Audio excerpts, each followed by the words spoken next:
You've inherited a house in Florida. Now what? So now you have a home in Florida that you inherited, maybe from a parent, an uncle, an aunt, but it's yours now. For purposes of this video, I am strictly talking about property that is now in your name. It has gone through the probate period, the probate process, and it's in your name. And now you decide what you want to do with it. Clearly, you have a few options. You could live in it, you could rent it, or you can sell it. Or you could do nothing, but then the property is going to get in disrepair and you won't be able to live in it, sell it, or rent it after that happens. So the first three options are the better of the options. Sure to stick around because I do have a tax professional that will be joining us later on in this video to speak to you specifically about any tax implications there may be if you decide to sell. You've always wanted to live in Florida, so you have this house now and you can decide to live there. If you do that, you're of course going to want to get the homeowner's insurance in your own name. And if it's going to be a full-time residence, you'll want to make sure you have a homeowner's policy versus a fire policy, which is for a non-owner occupied dwelling. So first thing to do is get the proper insurance on the property. Number two is if it's going to be your full-time residence, you'll want to make sure that you get the property in the proper tax classification for property taxes.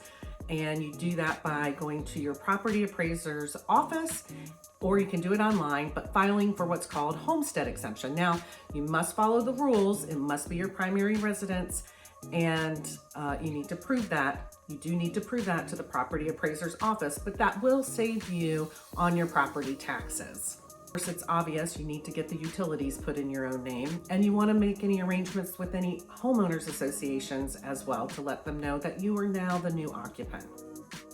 Now, what if you decide that you want to rent it? Renting could be a good option if you are close by to the property and can manage it yourself.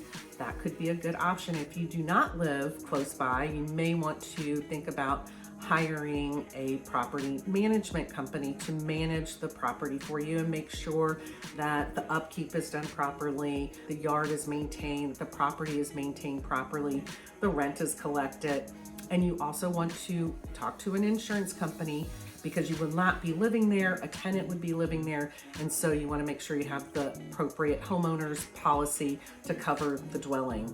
If the property is in a community in which there's an HOA and you want to have a tenant rent the property, you need to make sure that the homeowners association does allow non-owner occupants in that property, that they allow renters, because some associations don't. So you want to make sure that you're following the rules so you don't get in trouble.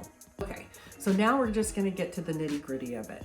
Many people who inherit a property, they don't want to have anything to do with it. They would like to just sell it, wash their hands of it, be done, take the proceeds and do something that they want to do with that.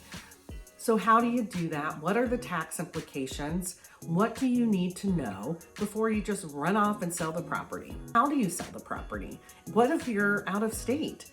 Does that make a difference? And who do you pick? Who do you pick to help you sell the property? Are you going to try and do for sale by owner in another state? Probably not. You could use one of those instant buyers. You've probably seen them on television commercials where they're offering to give you a cash, no obligation cash offer to buy the house quickly, no showings, no repairs. They're gonna buy that house from you really quick. And what you should know about that is that you probably are not gonna get as much money for your house as you would if you sold it through a traditional realtor. And if you want to learn more about that, watch this video here. Make sure you check that out later. That gives you a little bit more detail about that scenario. What's it going to cost you if you decide to sell? Of course, you're going to have your traditional closing cost that everybody has. And the realtor can give you a breakdown of the estimate of your closing costs. But more importantly, what's the tax implication? I mean, let's face it, it's not every single day that you inherit a house, a house with, several bedrooms, a pool, whatever, in another state even. How is that going to affect your tax return in the following year? Luckily, I happen to know someone. He is a certified public accountant, a certified financial planner, and full disclosure, he happens to be my husband. His name is Tim Newlon. Can you please explain what happens when you inherit a house and you go to sell it, what someone should expect in terms of a tax implication? And this isn't just a general answer, but the general rule is when you inherit any kind of property, the person who inherits the property takes a step up in basis for that property. The new owner's basis in the property is a fair market value on the date of the death of the previous owner of the property. Okay, and so how would they find out the value of that property?